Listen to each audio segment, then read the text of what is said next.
দর্শক স্বাগত পলিটিক্সে। আজকে আমরা পলিটিক্স নিয়ে কথা বলতে চাই। এই সময়ের বাংলাদেশের রাজনীতিতে খুবই গুরুত্বপূর্ণ একজন মানুষ এবং বলবো যে এই সময়ের রাজনীতি খুবই গুরুত্বপূর্ণ ক্যারেক্টার, বাংলাদেশ জাতীয়তাবাদী ছাত্র দলের সাধারণ সম্পাদক নাসিরউদ্দিন নাসিরের সঙ্গে আপনাকে স্বাগত।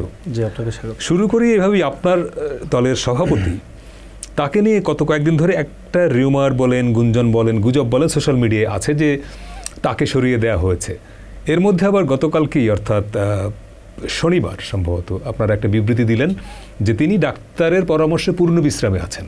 মানে আসলে ঘটনাটা কি? এটি ইতিমধ্যে হচ্ছে একদম রহস্য উন্মোচন হয়েছে। সেটা হচ্ছে আজকে তিনি প্রোগ্রাম করেছেন, যেন আমি প্রোগ্রাম করেই আপনার এখানে আসছি। সেটি হচ্ছে লাস্ট আমাদের যতগুলো প্রোগ্রাম হলো সবগুলো প্রোগ্রামে কাকতালীভাবে বৃষ্টি হয়েছিল এবং যেহেতু আমাদের আউটডোরের প্রোগ্রাম সবগুলোতে বৃষ্টিতে ভিজে প্রোগ্রাম করতে হয়েছে। সেজন্য ঠান্ডাজনিত কারণে উনি জ্বর আসছিল।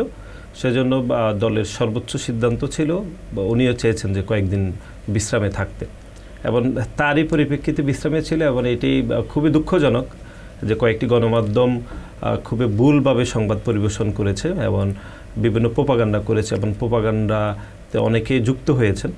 আদত তিনি আজকে প্রোগ্রাম করেছেন এবং এর বাইরে কোনো বিষয় আসলে আপনারা বিবৃতিটা গতকালকে দিলেন যে তিনি বিশ্রামে আছেন, একদিনের মধ্যে সুস্থ হয়ে গেলেন না।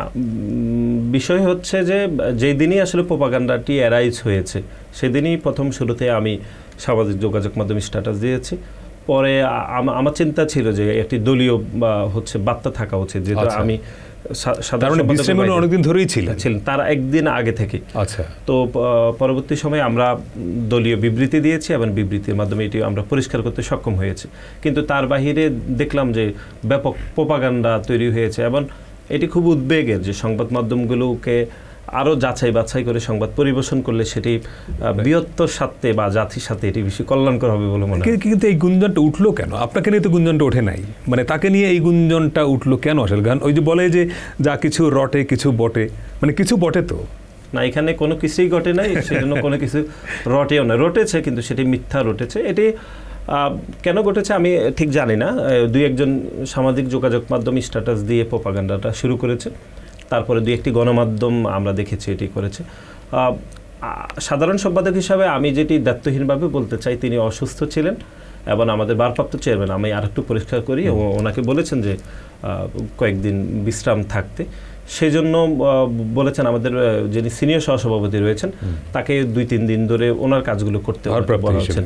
ভারপ্রাপ্ত না, কোনো ভারপ্রাপ্ত না, এমনি আনুষ্ঠানিকভাবে। তারপরে পরবর্তীতে এটি আসলে সামাজিক যোগাযোগ মাধ্যমে প্রোপাগান্ডা হয়ে একটি নিউজ আকারে ছড়িয়ে পড়েছে। এখন আজকে যেহেতু তিনি প্রোগ্রাম করেছেন, আমার মনে হয় এটা দিস ইজ ফিনিশড। এবং সাম্প্রতিক সময় আপনি খেয়াল করবেন 5ই আগস্টের পর থেকেই যখন আপনারা রাজনীতিতে অনেক বেশি অ্যাক্টিভ হলেন, মানে আওয়ামী লীগের পতনের পরে, তারপর থেকে সোশ্যাল মিডিয়ায় নানা রকমের মানে রাজনীতিটা সোশ্যাল মিডিয়া কেন্দ্রিক হয়ে যাচ্ছে। ধরেন আপনারা বলছেন এনসিপির বিরুদ্ধে, এনসিপি বলছে আপনাদের বিরুদ্ধে, শিবির বলছে আপনাদের বিরুদ্ধে, অর্থাৎ পলিটিক্সটা এখন কি সোশ্যাল মিডিয়া কেন্দ্রিক হয়ে যাচ্ছে? এটি তো খুবই গুরুত্বপূর্ণ আসলে বিষয়। সেটি হচ্ছে আপনি জানেন সারা বিশ্বে সামাজিক যোগাযোগ মাধ্যমের প্রভাব রয়েছে। আমরা ডোনাল্ড ট্রাম্পের এই মেয়াদের প্রথম মেয়াদ যখন তিনি প্রেসিডেন্ট নির্বাচিত হয়েছেন, তখনই এটি গণমাধ্যমের যারা বিশেষজ্ঞ তারা বলছিলেন যে সারা পৃথিবীতে আগামী কয়েক বছর, অন্তত কয়েক দশক সামাজিক যোগাযোগ মাধ্যমগুলোতে এক ধরনের প্রভাব থাকবে রাজনীতিতে। সেটি বাংলাদেশ তো আর এর বাইরে নয়। এখন যেটি বাংলাদেশে যেটি হচ্ছে সেটি হচ্ছে সামাজিক যোগাযোগ মাধ্যমে প্রোপাগান্ডাগুলো আসলে সব থেকে বেশি হচ্ছে এবং আমরা 5 তারিখের পরে ছড়াচ্ছে 5 তারিখের পরে এটি সব থেকে বেশি দেখছি বাংলাদেশ জাতীয়তাবাদী ছাত্র দলের নামে। আপনি যেরকম আমাদের সভাপতিকে নিয়ে যেরকম দেখলেন, এটি খুবই অনাকাঙ্ক্ষিতভাবে প্রোপাগান্ডাটি সবাই রিচ করেছে, ক্যাচ করে নিয়েছে।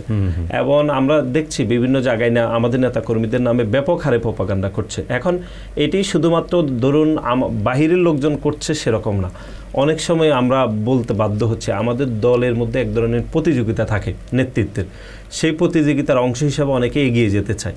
তো ধরুন আমি আপনি দুজনে প্রার্থী একটি পদের জন্য, তো আপনি মনে মনে ভাবছেন যে আমার বিরুদ্ধে একটি প্রোপাগান্ডা তৈরি করে দিলে আমি যদি দল থেকে সাময়িক হচ্ছে আমাকে শাস্তি দেয় তাহলে আমি এই পদের জন্য একটু পিছিয়ে যাব।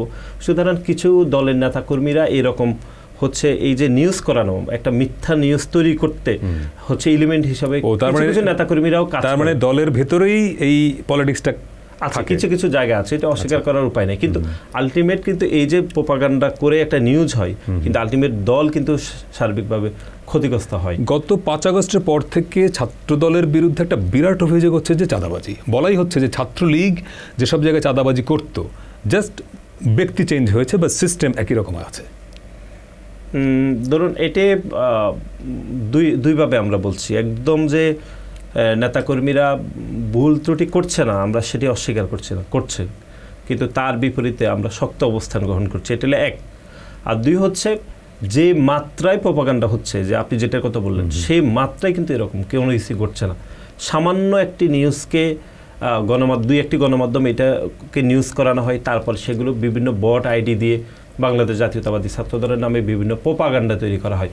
কিন্তু এর অর্থে এ নয় যে আমি বলছি না যে নেতাকর্মীরা ভুল করছে না, করছে, কিন্তু যেটিকে বাড়িয়ে বলা হচ্ছে সেরকম কোনো কিছু আসলে ঘটছে বলে আমার মনে হচ্ছে না। আর একটা নিউজ আজকেই, যে প্রোগ্রামে না যাওয়ায় 2 ছাত্রীকে হল ছাড়ার নির্দেশ ছাত্রদল নেত্রীর, এটা শেরেবাংলা কৃষি বিশ্ববিদ্যালয়। এটা নিউজ, এটাকে সোশ্যাল মিডিয়া দেখি না আমি, তো এটাও কি আপনি বলবেন প্রোপাগান্ডা? হ্যাঁ, এটি 100% প্রোপাগান্ডা। কারণ আমি ওই আমাদের রাবেয়া তাসিন মুনকে দেখে আপনার প্রোগ্রামে আমরা আসলাম, তাহলে আমরা একটু খোলাসা করছি। সেটি হচ্ছে ছাত্রলীগের 2 জন পদধারী নারী যারা শেরেবাংলা কৃষি বিশ্ববিদ্যালয়ের শিক্ষার্থী, তারা তার আগে সেখানে ছাত্রলীগের প্রোগ্রাম করেছেন এবং 5 আগস্টের আগে যে আন্দোলনগুলো হয়েছে, আন্দোলনকে ক্ষতিগ্রস্ত করার জন্য তারা ভূমিকা রেখেছেন, এবং 5 তারিখের পরে তারা হলে থাকছেন।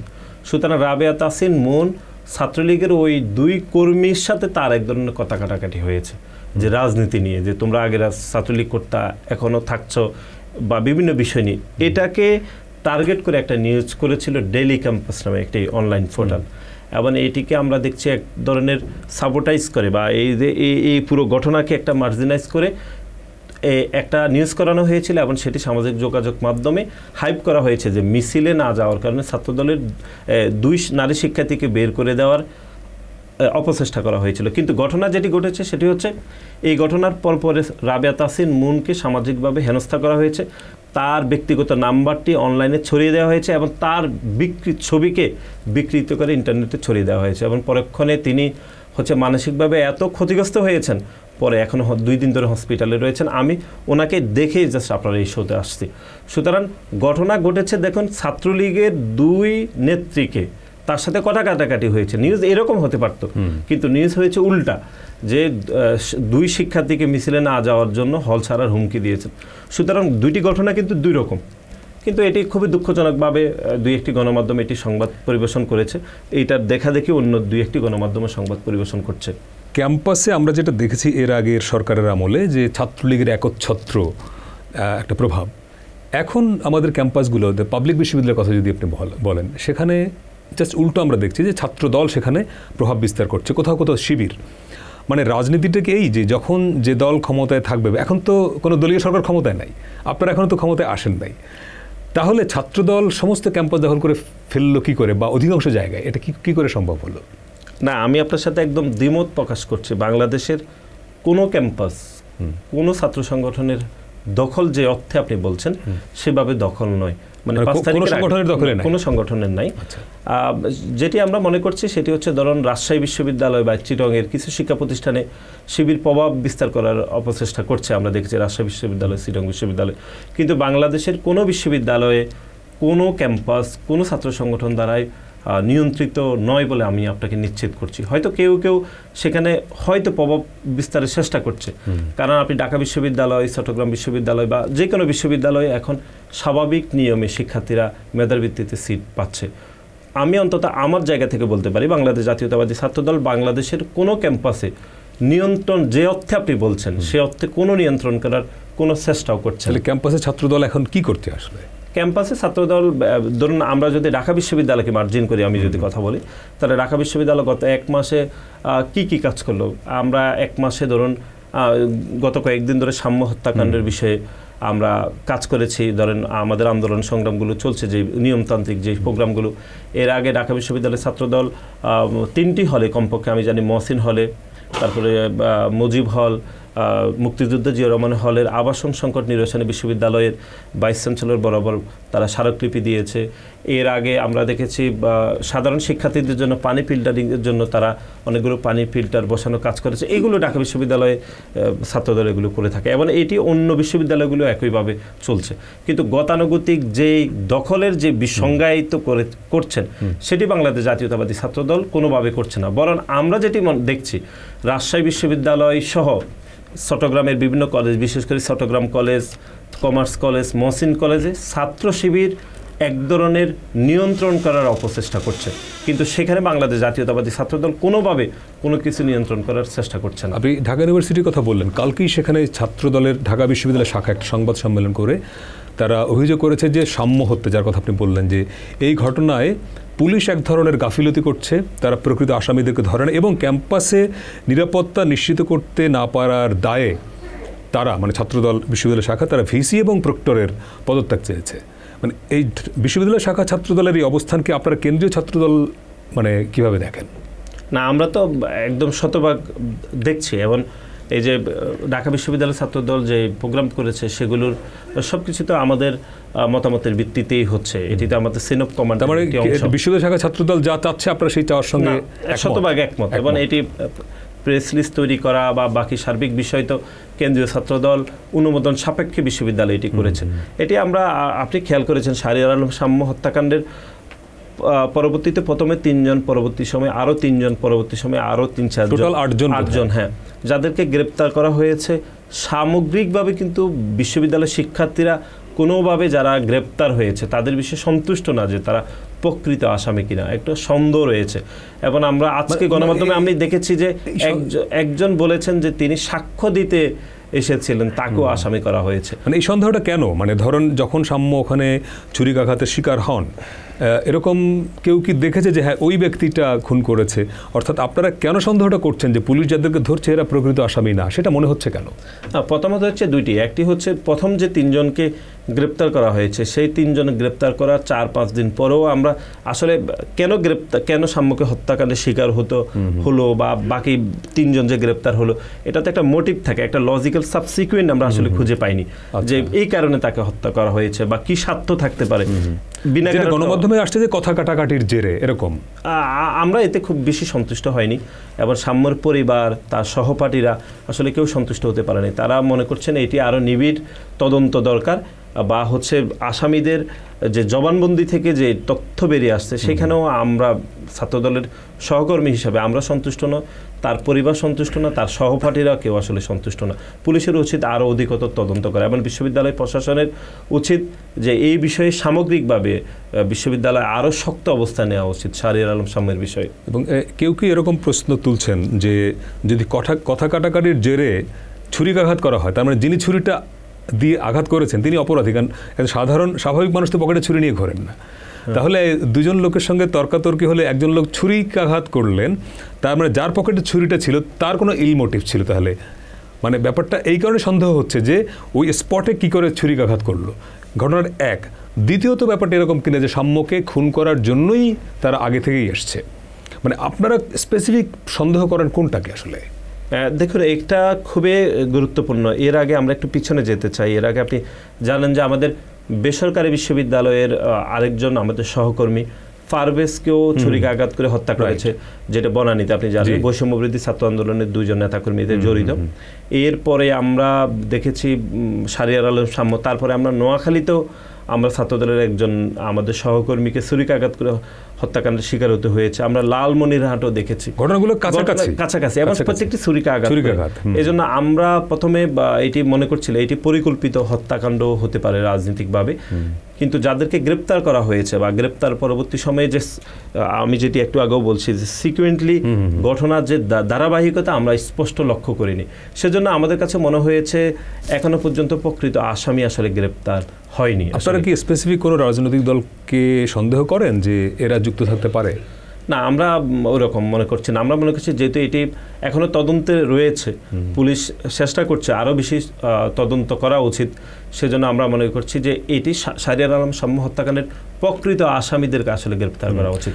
এখন আমরা যদি এটি ভিন্ন বক্তব্য দিয়ে থাকি তাহলে তদন্তে এক ধরনের ব্যাঘাত করতে পারে, প্রকৃত আসামি নাও ধরা পড়তে পারে। কিন্তু সামগ্রিকভাবে এই যে শাহরিয়ার আলম সাম্য বিশ্ববিদ্যালয় সংলগ্ন এলাকাতে তিনি হত্যাকাণ্ডের শিকার হতে হয়েছেন, এই দায়িত্ব কোনোভাবে ঢাকা বিশ্ববিদ্যালয় প্রশাসন এড়িয়ে যেতে পারে না বলে আমরা মনে করি। এবং বিশ্ববিদ্যালয় ছাত্রদল ক্যাম্পাস একটা বিরাট জায়গা, ধরেন সোহরাওয়ার্দী উদ্যান, এখন ইউনিভার্সিটি প্রশাসন কি ক্যাম্পাসের প্রতিটা জায়গায় আসলে প্রত্যেক নাগরিকের বা প্রত্যেক স্টুডেন্টের নিরাপত্তা নিশ্চিত করতে পারে? মানে এটা সম্ভব না। দায়িত্ব তো রয়েছে প্রত্যেক শিক্ষার্থীদের জন্য, দেখাশোনার জন্য একজন প্রক্টরকে দায়িত্ব দেওয়া হয়েছে, তার আনুষঙ্গিক সুযোগ সুবিধা নিশ্চিত করেছে বিশ্ববিদ্যালয় প্রশাসন, তার জনবল দেওয়া হয়েছে। নিশ্চয়ই বিশ্ববিদ্যালয় প্রশাসনের শিক্ষার্থীদের নিরাপত্তা দেখা উচিত।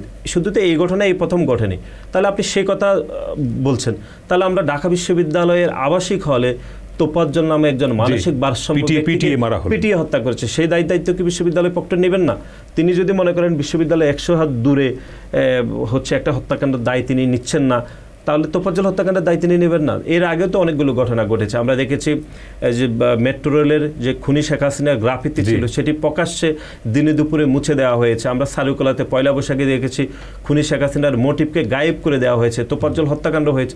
এতগুলো ঘটনা কি মাননীয় প্রক্টর নেবেন না? তাহলে কোন ঘটনা ঘটলে তিনি নেবেন? এবং এটি আরও দুঃখজনক, সেটি হচ্ছে অনেকে বলার চেষ্টা করছেন যে বিশ্ববিদ্যালয়ের একটু দূরে হত্যাকাণ্ডের দায়িত্ব কেন মাননীয় প্রক্টর নেবেন?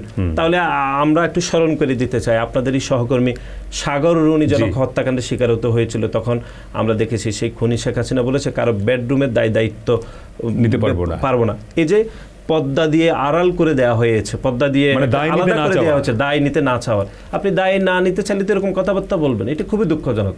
আপনাকে তো তদন্তের বিষয়ে আপনি দায়িত্ব নিতে হবে, বিচার প্রক্রিয়া এগিয়ে দায় নিতে হবে। বিশ্ববিদ্যালয়ের প্রতিটি শিক্ষার্থী বিশ্ববিদ্যালয়ের মাননীয় প্রক্টর, মাননীয় ভাইস চ্যান্সেলরের হচ্ছে সন্তানতুল্য, সন্তানের মতো, সুতরাং তাদের দায়িত্ব তো নিতেই হবে।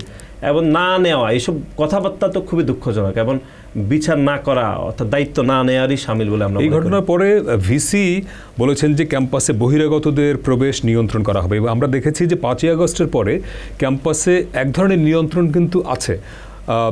অধিকাংশ গেট দিয়েই কিন্তু সাধারণ মানুষ যানবাহন নিয়ে ঢুকতে গিয়ে অসুবিধায় পড়ে। এখন এই ঘটনার পরে যদি বহিরাগত, মানে ঢাকা ইউনিভার্সিটি ঢাকা শহরের এমন একটা গুরুত্বপূর্ণ জায়গা, এটা পাবলিক প্লেস আসলে, তার সঙ্গে বাংলা একাডেমি, তার সঙ্গে সোহরাওয়ার্দী উদ্যান, শাহবাগ মোড়, এখন আপনি এটাকে যদি নিয়ন্ত্রণ করতে চান, সাধারণ মানুষ, ইউনিভার্সিটির শিক্ষক শিক্ষার্থী কর্মচারী যারা কাউকে যদি ঢুকতে না দেন, সেটা তো আর একটা অ্যানার্কি তৈরি করবে। তাহলে এই নিরাপত্তা নিশ্চিত হবে কি করে আসলে ক্যাম্পাসের? দেখুন, এটি তো খুবই গুরুত্বপূর্ণ যে আপনি যেটি বললেন, ভৌগোলিকভাবে ঢাকা বিশ্ববিদ্যালয়ের যে অবস্থান, সে আইসোলেট করে রাখতে পারবেন না, তার কাটা বেড়া দিয়ে রাখতে পারবেন না আপনি, কিন্তু সামগ্রিকভাবে এটি একটি পলিসি হতে পারে। বিশ্ববিদ্যালয় তো নিয়েছে, এবং পলিসি নেওয়ার কারণে অনেকেই হচ্ছে অনেকের অসুবিধা হয়েছে, কিন্তু এটি একটি সামগ্রিক রূপরেখা হতে পারে যে বিশ্ববিদ্যালয় শিক্ষার্থীদের জন্য হচ্ছে স্বার্থকে প্রাধান্য রেখে নিরাপত্তাকে নিশ্চিত করে বিশ্ববিদ্যালয় প্রশাসন কোন ক্যাটাগরিতে কোন গাড়িকে আসলে ভিতরে প্রবেশ করতে দিবে, কোন গাড়িকে প্রবেশ করতে বাধা দেবে, এটি বিশ্ববিদ্যালয় একান্ত নিজস্ব বিষয়। আমার যেটি মনে হচ্ছে সেটি ভৌগোলিকভাবে যেরকম গুরুত্বপূর্ণ ঢাকা বিশ্ববিদ্যালয়ের অবস্থান, আবার একই সাথে ঢাকা বিশ্ববিদ্যালয়ের শিক্ষার্থীদের নিরাপত্তার বিষয়টি খুব বেশি গুরুত্বপূর্ণ। সামগ্রিকভাবে এটি বিশ্ববিদ্যালয় একান্ত নিজস্ব এখতিয়ার বলে আমি মনে করি, যে বিশ্ববিদ্যালয় তার শিক্ষার্থীদেরকে কীভাবে আসলে নিরাপত্তা নিশ্চিত করবে। সাম্য হত্যার ইস্যুতে আপনারা থানা ঘেরাও করলেন, শাহবাগে ব্লকেট করলেন, এখন কিন্তু এই ইস্যু কথা বলছেন না বোধহয়, মানে কেন্দ্রীয় ছাত্রদলের কথা বলছি, মানে আপনারা কি একটু ব্যাকফুটে গেলেন কিনা? না, আমরা কোনোভাবে ব্যাকফুটে যাইনি, যেহেতু বিশ্ববিদ্যালয় কথা উঠেছে যে বিশ্ববিদ্যালয় এলাকাতে অন্য শিক্ষা প্রতিষ্ঠানের ছাত্রদলের নেতাকর্মীরা হচ্ছে মানববন্ধন করলে, বিশ্ববিদ্যালয়ের পদত্যাগ চাইলে সেটি নাকি নতুন করে মব তৈরি হয়।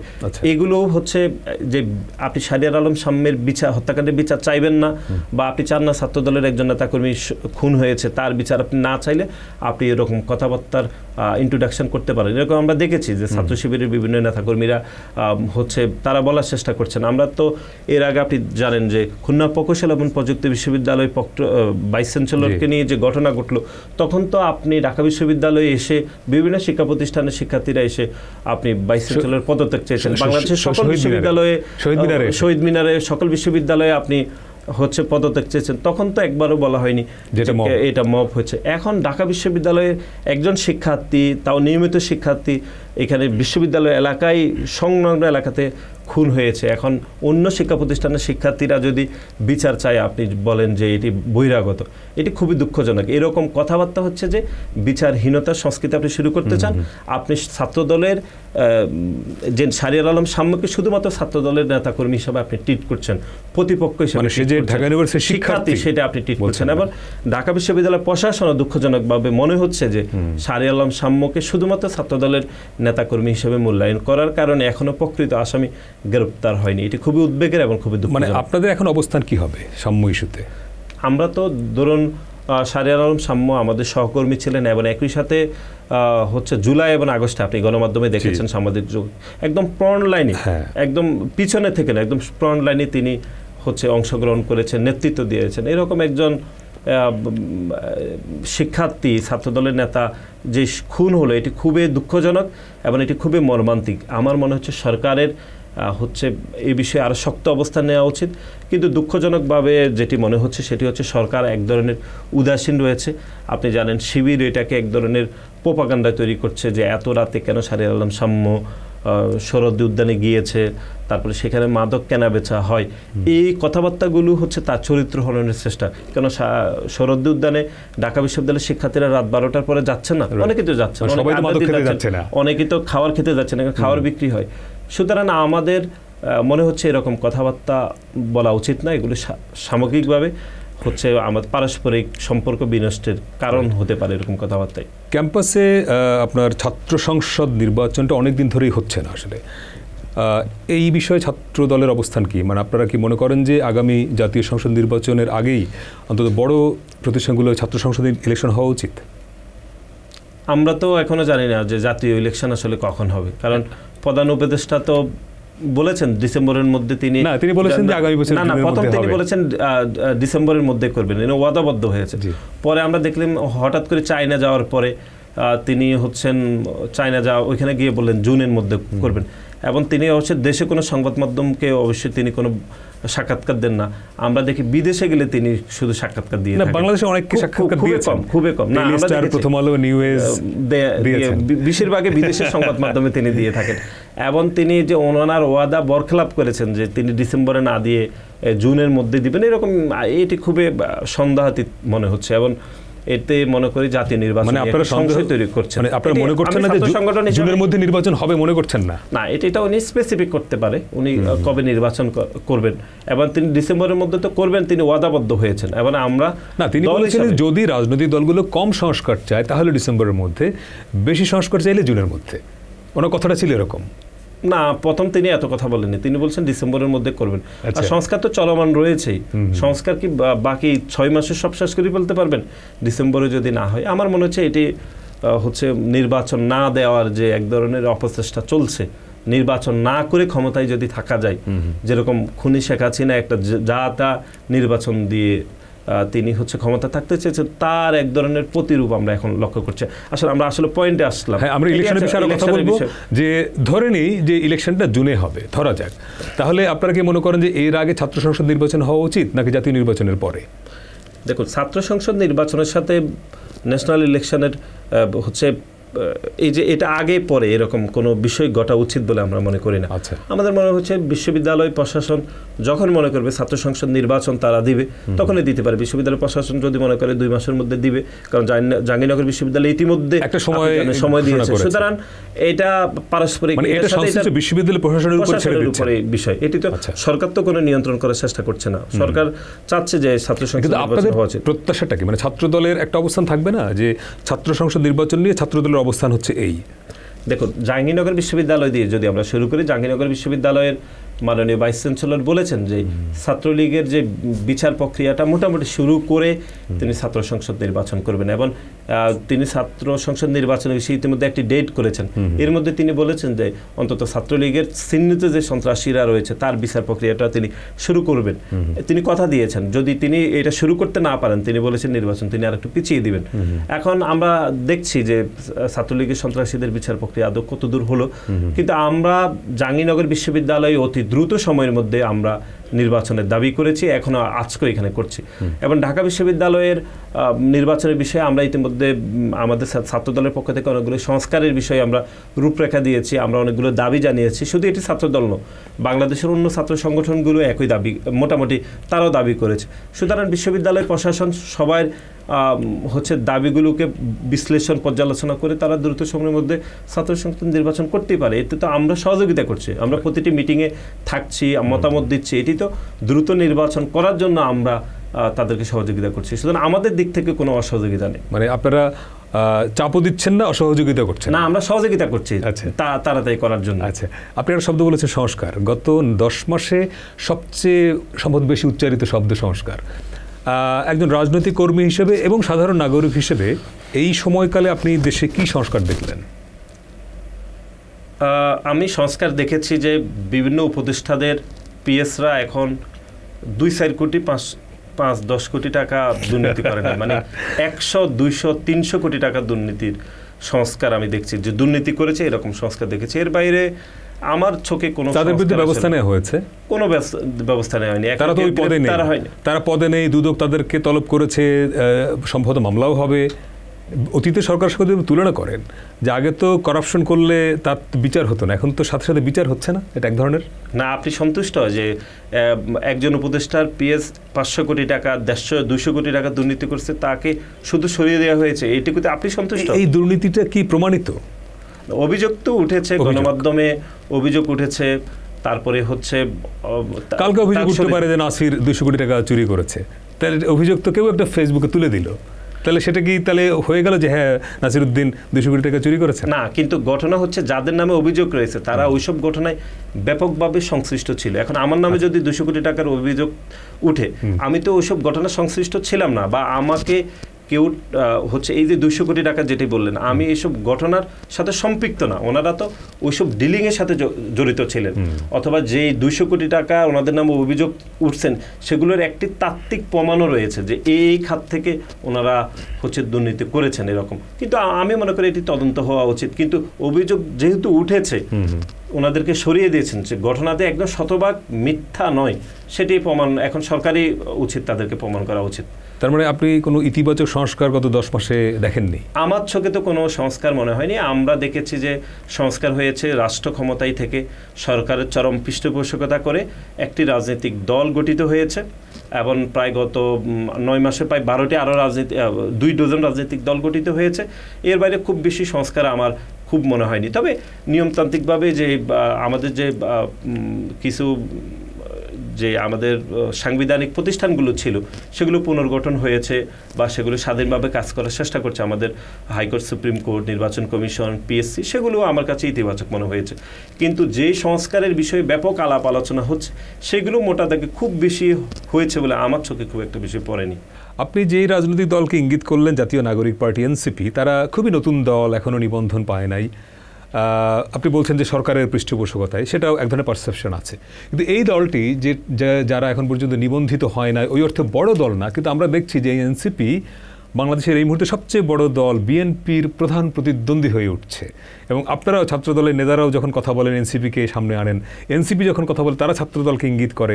অর্থাৎ এনসিপির মতো একটা দল কি করে বিএনপির মতো একটা দলের প্রধান প্রতিদ্বন্দ্বী হয়ে উঠলো? আসলে প্রধান প্রতিদ্বন্দ্বী হয়েছে কিনা এটি আসলে সময় বলে দিবে। একটি রাজনৈতিক দল বড় না ছোট, জনপ্রিয় না অজনপ্রিয়, এটি আসলে নির্ধারণ হয় ভোটের মাধ্যমে, জনগণের পরীক্ষার মাধ্যমে। ধরুন বাংলাদেশে আমরা বলে থাকি হচ্ছে যে আমাদের দলের চেয়ারপারসন দেশনেত্রী বেগম খালেদা জিয়া বাংলাদেশের সবচেয়ে জনপ্রিয় রাজনীতিবিদ, আমরা এটা বলে থাকি। অনেকে দ্বিমত করেন, কিন্তু আমরা যে বলি জনপ্রিয়, তার এগেইনস্টে আমরা যুক্তিটা কি? যুক্তি হচ্ছে আমাদের দেশনেত্রী বেগম খালেদা জিয়া বাংলাদেশে যতবার তিনি নির্বাচন করেছেন ততবার তিনি জয়লাভ করেছেন, এবং লক্ষ লক্ষ ভোটের ব্যবধানে। তা আপনি বলতে পারেন এরকম তো অনেকেই করেছে, না অনেকেই করেছেন হেরেছেন। তাহলে বলেন খুনি শেখ হাসিনা, তিনি যতবার নির্বাচন করেছেন কমপক্ষে 3 বার তিনি হেরেছেন। তো তাহলে জনপ্রিয়তার মাপকাঠি হচ্ছে আপনি জনগণের নিকট পরীক্ষা দিতে হবে, এবং সেটি ভোটের মাধ্যমে।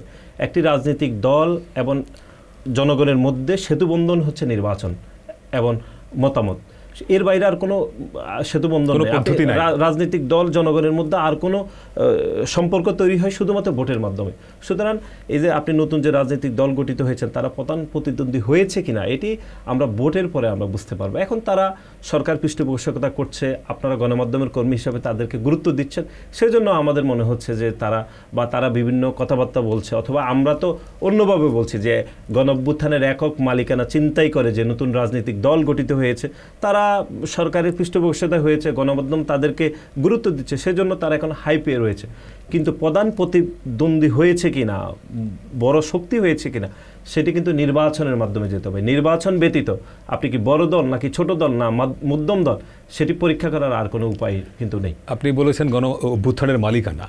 অভ্যুত্থানের সময় তো বেসিক্যালি এই ছাত্ররাই, মানে যারা এখন এনসিপি করলেন, তারা তখন ছিলেন বৈষম্য বিরোধী ছাত্র আন্দোলনের নেতা, তারাই তো সামনে ছিল। আমরা গণমাধ্যমের ক্যামেরায় তাদেরকেই তো দেখেছি। হ্যাঁ, আমরা তো অস্বীকার করছি না যে তারাই ছিল, কিন্তু তাদের সাথে তো বাংলাদেশের সকল রাজনৈতিক দল, বিশেষ করে যারা হচ্ছে আওয়ামী লীগের বাইরে যারা কাজ করেছে বা আওয়ামী লীগ পরিবর্তন করতে, কিন্তু সবাই অনানুষ্ঠানিকভাবে ছিল। হ্যাঁ, অনানুষ্ঠানিক মানে তো গণ অভ্যুত্থানে ছিল।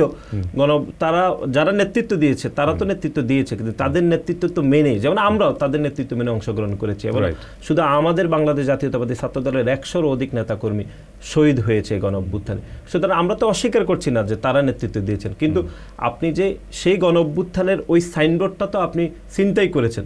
আমরা বলেছি যে বৈষম্য বিরোধী ছাত্র আন্দোলন এটি একটি সামগ্রিক, এটি একটি প্ল্যাটফর্ম হয়েছে সার্বজনীন। আপনি এই সার্বজনীন প্ল্যাটফর্মকে আপনি রাজনৈতিক রূপ দিতে পারবেন না। আপনি যদি রাজনৈতিক রূপ দেন তাহলে সেটি এককেন্দ্রিক হবে, কেউ না কেউ তো পছন্দ অপছন্দের মধ্যে চলে যাবে। আমাদের মধ্যে কিন্তু সেটি কথাবার্তা হয়েছিল, কিন্তু আমরা দেখলাম সেই প্ল্যাটফর্মটি ব্যবহার করে নতুন রাজনৈতিক দল গঠিত হয়েছে এবং তারা বলেছে যে পুরাতন রাজনৈতিক বন্দোবস্তের বিপরীতে তারা নতুন বন্দোবস্ত করবে।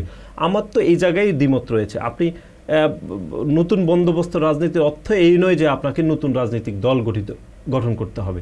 আপনি যদি আমাদের পার্শ্ববর্তী দেশের কথা তো বলতেই হবে যে কংগ্রেসের দিকে রাজনৈতিক দল যদি গঠন না করে এবং সে যদি দল গঠন করে ক্ষমতায় না যায়, সে রাষ্ট্র কাঠামো পরিবর্তন করবে কি করে? না, তা ঠিক আছে, সেটি করতেই পারে, কিন্তু আপনি তো বলছেন উল্টোভাবে। আপনি বলছেন যে গতানুগতিক যে রাজনৈতিক দলগুলো রয়েছে তারা হচ্ছে পুরাতন বন্দোবস্তের রাজনীতি করছে, তারা হচ্ছে যুগের সাথে মিলাতে পারছে না। আমরা এই জায়গায় আমরা মনে করছি দ্বিমত প্রকাশ করছি। আপনি যদি আমেরিকার দিকে তাকান তাহলে ডেমোক্রেট এবং রিপাবলিকানদের বয়স তো 200 বছরের অধিক।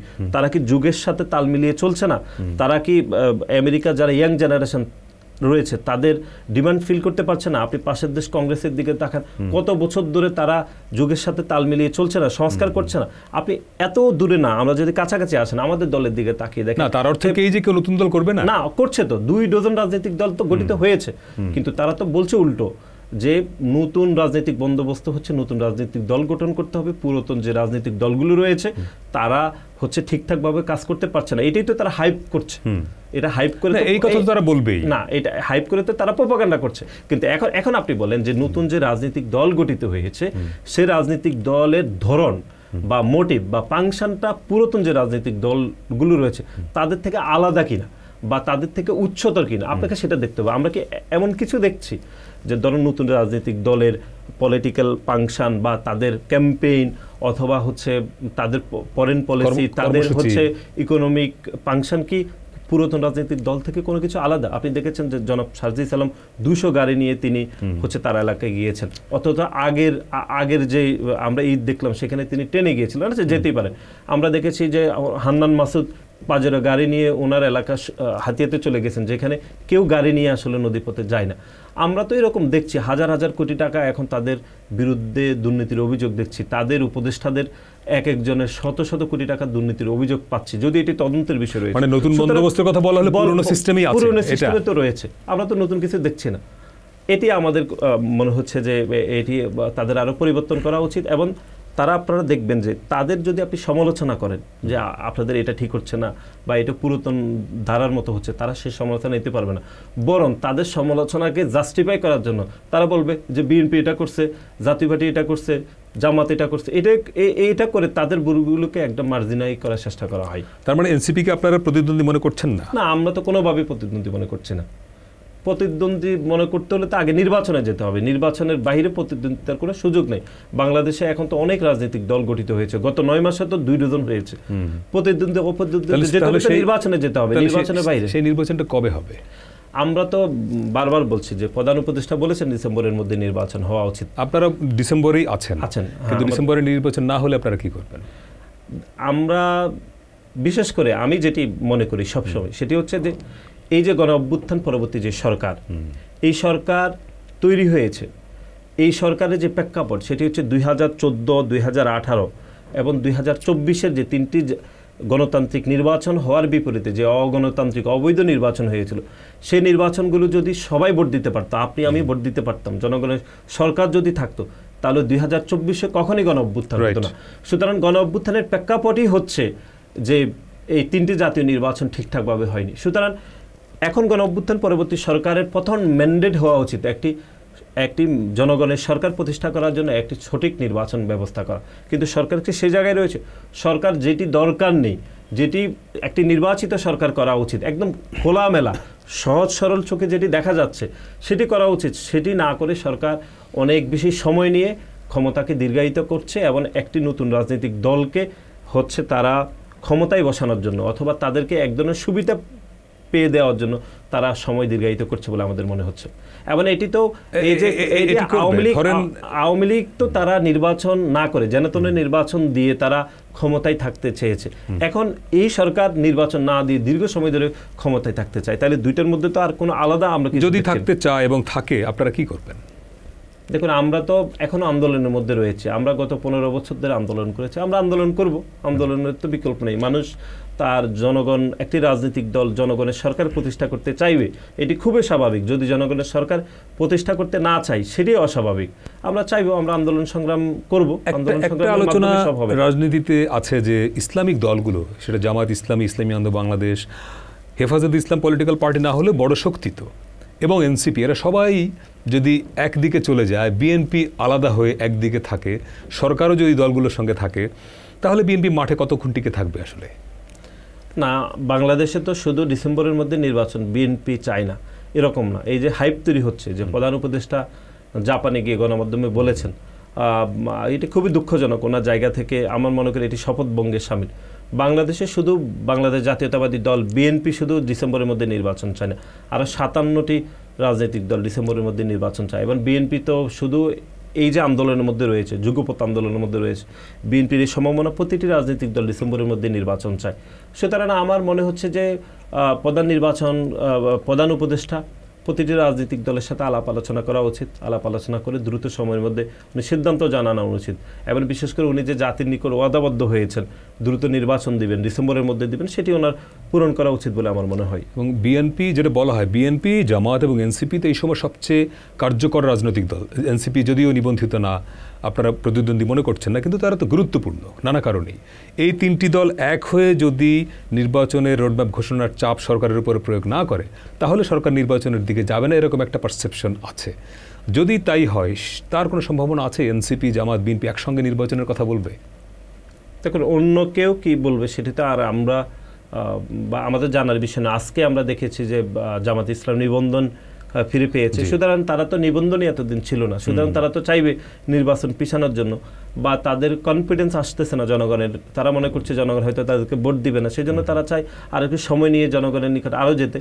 এখন নতুন রাজনৈতিক দল, তারা এখনো নিবন্ধন পায়নি, সেজন্য তারা হয়তো সময় চাইবে, এটি স্বাভাবিক। কিন্তু আমরা মনে করি যে অবশ্যই একটি জনগণের সরকার প্রতিষ্ঠার জন্য খুব দ্রুত সময়ের মধ্যে নির্বাচন হওয়া উচিত। এবং প্রধান উপদেষ্টার অবশ্যই তিনি এটি বুঝেন, তিনি নোবেল পুরস্কার পেয়েছেন, বাংলাদেশের হওয়া উচিত, হয়তো আপনি বলছেন, সবাই অনেকেই বলছেন, কিন্তু আমি একদম জাস্ট শেষ প্রশ্ন, যে হওয়া উচিত ডিসেম্বরের মধ্যে, সেটা হোক জুনের মধ্যে হোক, বিএনপি এই নির্বাচনটা এনশিওর করতে মানে কতটুকু সফল হবে আসলে শেষ পর্যন্ত? আমরা ইনশাল্লাহ শতভাগ সফল হব। আমরা গত 15-16 বছর ধরে জনগণের একটি সরকার প্রতিষ্ঠা করার জন্য আমরা আন্দোলন করছি। আন্দোলন করতে গিয়ে আমাদের হাজার হাজার নেতাকর্মী গুম খুনের শিকার হয়েছে। বাংলাদেশ জাতীয়তাবাদী ছাত্রদল এই গণ অভ্যুত্থানে 100-এরও অধিক শহীদ হয়েছেন।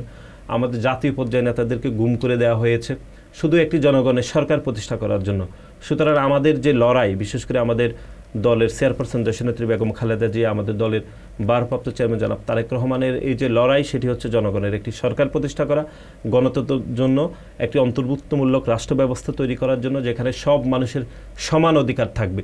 সেই রকম একটি রাষ্ট্রের স্বপ্ন আমরা দেখছি। সেই রাষ্ট্রের জন্য, সে রাষ্ট্র বিনির্মাণের জন্য যদি আমাদেরকে আবারও আন্দোলন সংগ্রাম করতে হয়, সে আন্দোলন সংগ্রাম করব। বাংলাদেশ জাতীয়তাবাদী ছাত্রদল সে আন্দোলন করার জন্য সদা প্রস্তুত রয়েছে ইনশাল্লাহ। জি, অনেক ধন্যবাদ নাসিরউদ্দিন নাসির আমাদের সময় দেওয়ার জন্য। আপনাকে ধন্যবাদ। দর্শক, এই ছিল আজকের পলিটিক্সে। কথা হবে আগামীতে অন্য কোনো অতিথির সঙ্গে। সে পর্যন্ত ভালো থাকবেন।